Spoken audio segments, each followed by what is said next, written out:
Now, let's move on to the bus ad.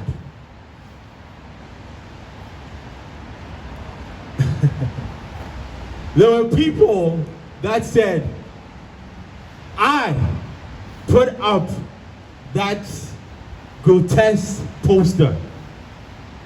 There were people that said it was members of our campaign that put that poster up to get sympathy votes.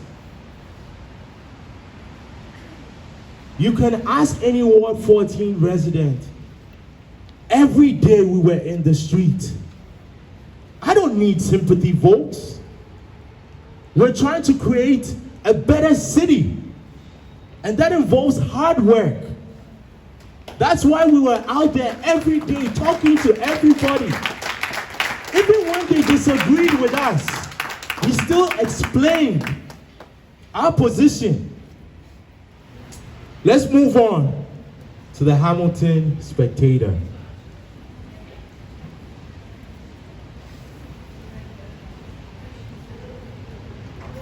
So, let's be clear. When that article came out about Mr. DeCamo, there was mention of HCCI, mention of Hamilton District School Board, kids need help. Then they changed it to Hamilton Students for Justice.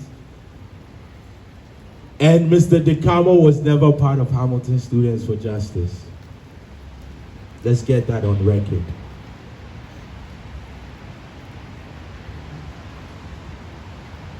They also mentioned, defund the police community organizer.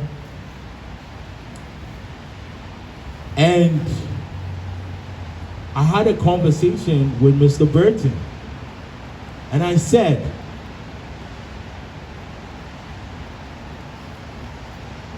the fact that this gentleman was part or talked about defund the police,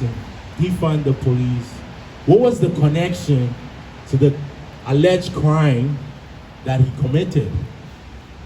Why was there a need to mention that in the article? I've never seen that before. Anytime someone is arrested, do they say what social and political things they've been involved in? And it's funny because there's a term called dog whistle. You know what it means? It means you write certain things a certain way so that only certain people can make deductions out of what you've written. So they say, oh, we didn't mention Ward 14 candidate Kojo Damptey. We didn't mention Ward 8 and 14 candidate Ahona Medi. But lo and behold, again, it's not about intent, it's about impact. Candidate Brian Lewis tweeted, "It's troubling that this person worked for my opponent, Easy the Piano Man. Kojo has consistently demanded that Hamilton police be defunded." Impact. As Ahona Medi mentioned, Councillor-elect John Paul Danko, I have questions, a lot of questions, especially as this relates directly to a Ward 8 trustee candidate running for election. Where's the evidence that Ahona is connected with that crime? And yet, you have people making connections between myself and Ahona with the crime that was committed at Mount Hope, with no evidence. And yet, people are writing about it.